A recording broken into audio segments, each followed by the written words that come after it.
Alrighty, welcome back everyone. We just talked about some of the different things in the SEC and some win totals to watch. Definitely some very, very interesting things. I think some are a little bit too high, some are a little bit too low, but most of them honestly are pretty much on the money for this upcoming season. But let's get into Cinderella Watch. This is something we'll likely do throughout this week. We'll go through every conference, give you guys an idea of teams that I'm watching that not only could maybe win that conference, but maybe just take the playoff by storm as well. And I have two for the SEC today. And it's a very interesting group of teams because, frankly, they're not necessarily teams that I think usually would find themselves in the dark horse Cinderella type group, but here they are. Let's start with A&M. I think this is a team that a lot of people, when they look at A&M right now, there's a lot of turnover. You know, a new coaching staff coming in with Mike Elko leading the way, a ton of roster turnover with guys like Walter Nolan, Jacoby Matthews finding their way out of the program. And I think a lot of people have just resigned themselves to the thought that A&M's an 8-4 team, A&M's a 9-3 team. They'll finish third or fourth or fifth in the conference, and that'll be that. But I think this team has a gear that I'm not sure that everyone is fully ready for this upcoming season. Now, do I think they're going to light people on fire or do anything absolutely insane? Not necessarily, but I think that guy right there, not Bryce Anderson, but Connor Wegman, the guy right before him, he's the key to this. And I think some people maybe underestimate who he is. I don't know what the going consensus of what this kid can be is, but from where I'm standing, he has every ability to be a top quarterback in this next year's draft. We've talked about how wide open this quarterback class is. We've talked about how there's no one really laying their claim to quarterback one, although I think Carson Beck is pretty comfortably in that position, but that's just a personal opinion. So I think Connor Wegman's a guy that absolutely has a ton to gain from this upcoming year. If he reaches his ceiling, and if this team does incredible things in the SEC, maybe goes to Atlanta, maybe goes to the playoff, who knows? This is a guy that's going to get a lot of talk, and it's because he has every single tool you could possibly want. He can throw the ball all over the field. Now, injuries have gotten in his way in the past, but there's a lot to like about this kid, and I think he's someone that opens them up in a way that they really haven't had in a really long time around A&M. He's from where I'm standing, the best quarterback they've had in quite some time from a talent perspective. Now, no disrespect to Kellen Mond, I would still put him ahead of him in terms of a talent perspective. So I think there's a lot of things to like about this team. I think there's a lot of things going in the right direction. And I think the biggest thing for me is Mike Elko coming in is super valuable. And I think one of the biggest things that when you're watching A&M over the last couple of years, whether it's the offseason and recruiting or it's on the field in the fall, it feels like there's not a lot of cohesion. There's not identity within that program, at least over the past couple of years. It felt like they were always changing things on the fly. It felt like they didn't have an idea of who they wanted to be and move forward with that steadfast, move forward without any question of that's the way that they want to go. That's not going to be the case under Mike Elko. I can almost promise you that. When that dude comes into a program, the number one thing he brings is identity. He brings toughness. He brings physicality. He brings the things that for so long A&M has needed in that program, and they just haven't had under the past regime. So it's something that I think is invaluable to this team, and I think could open them up to be a very dangerous team this upcoming season. This is one of the seasons in the past, however many, where people aren't coming in saying A&M is a team to really, really worry about. A&M is a team that could win a national title. It feels like a lot of that talk has subsided with some of the past years being the not so great. Let's just put it that way. Not being the years that they wanted to be by any means. And I think it opens a door for them to play that underdog status that I think is probably where they want to be. So it's one of those teams where you look around and they have a ton of motivation going into this year to buck a lot of the stereotypes that have surrounded A&M and Jimbo Fisher in the past couple of years and do a lot of the things that they haven't done in the past. And I think they're in a better position to do a lot of that stuff than some people think. On the offensive line, you have a guy like Cam Dewberry, who I think is going to be one of the best guards in the entire country this upcoming year. You have, guys like Shamar Stewart and Nick Scourton on that defensive line. The wide receiver group, I think, is really good. Noah Thomas is one of the most underrated players in the entire country, if you were to ask me. I think he's an NFL-level wide receiver.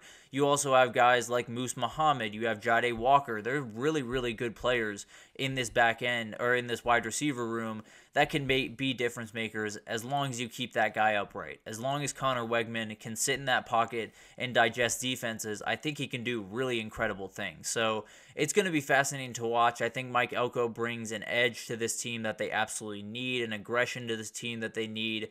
And I think A&M is a team that you need a certain level of prerequisite talent to get to the national title, to get to the playoff, and they have it. There's no two ways about that. So it'll be fascinating to watch if A&M can finally put it together, and if Mike Elko was really the last missing piece in that entire puzzle. But let's get into the other team here, and it's the Oklahoma Sooners, a team that is kind of funny because it feels like when we're going into this new era of the SEC, all of the talk is around Texas, and it was this weekend with a lot of really weird takes out there following the Lamborghini fiasco that was going on over there this weekend. But Oklahoma is a team that kind of has been overshadowed, and I think some of it is, Texas is just in a better position, has a better roster, a number of different things that go into that, but also it's just kind of the way of the world. When teams come into a league and there's two teams coming in, or four teams coming in, there's always going to be one that gets more focus than the others. For the Big Ten, it's Oregon. For the Big 12, it's Colorado. So there's always going to be those teams that are pushed to the forefront, and one team or a couple of teams that are kind of in the shadows a little bit. Oklahoma feels like that team, and they have a ton of things in place. The offensive line is an area that I'm a little bit worried about. They brought in Branson Hickman from SMU, which I think is absolutely huge for them. But let's just work under the assumption that the offensive line is going to be at the very least okay this upcoming season. There's not a lot of other places on this team where you can poke a lot of holes. The wide receiver group, to me, is the most intriguing because not a lot of people put them in the Ohio State, Texas, Oregons of the world, but they're not far off. Let's be totally honest. Nick Anderson is, in my opinion, one of the best wide receivers in the entire country. Andrel Anthony adds a dynamic to that offense that is really, really fun to watch and definitely will be a huge part of that team this upcoming season.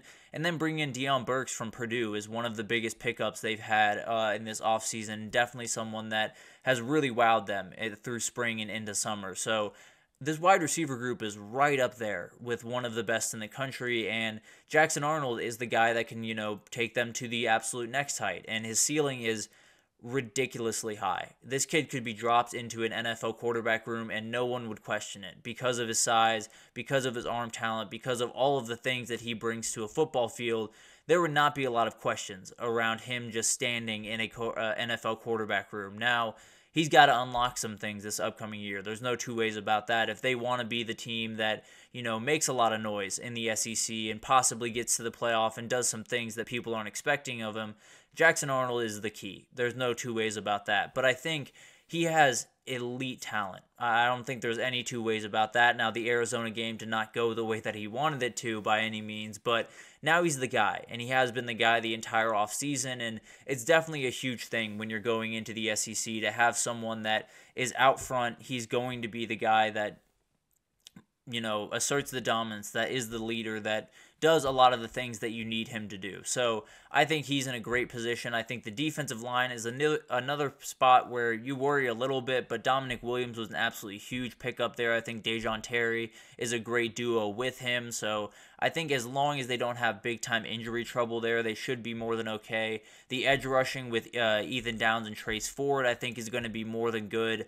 Danny Stutzman in the middle of that defense is one of the best linebackers in the entire country. So there's a lot of things to like about this team. The back end of this defense returns tons of experience, tons of guys that can match up with some of the offensive firepower that they're going to have to go up against. Woody Washington, Billy Bowman are going to have to be huge for this team to do what they want to do this upcoming year. So there's a lot of things going right for Oklahoma. It's been a steady climb since Brent Venables came into the door, and I have full faith that he's going to be able to make it work in the SEC. Now, it could be a little bit of a rough landing. I think that's always in the cards for someone that is struggling on the offensive line and the defensive line the way Oklahoma is, but there's a reality where they coach them up, and a lot of these kids come out and play really, really good football and do some things that, we're not necessarily expecting them to do. So it'll be fascinating to watch. Both those teams, I think, have a chance to really shock the world and make sure it's known that they're not just, in the SEC to collect a paycheck and hang out, and Oklahoma especially is not here to be second fiddle to Texas by any means. So it'll be fascinating to watch that. The SEC is a very interesting conference, and frankly, there were a couple other teams like Kentucky and Auburn that I absolutely could have dropped in here, but I feel like OU and Texas A&M have just a little bit more of that talent level that I'm looking for when I'm, looking for that possible Cinderella team. So it'll be fascinating to watch that unfold. We will definitely get to the Big Ten tomorrow with some very, very interesting teams out there. But for now, we'll take our final break, and when we come back, we have a little bit of a new segment for y'all. We're gonna do Monday questions. This is likely something we'll do pretty much every Monday, but we'll break down everything for it right after this, so stick with us.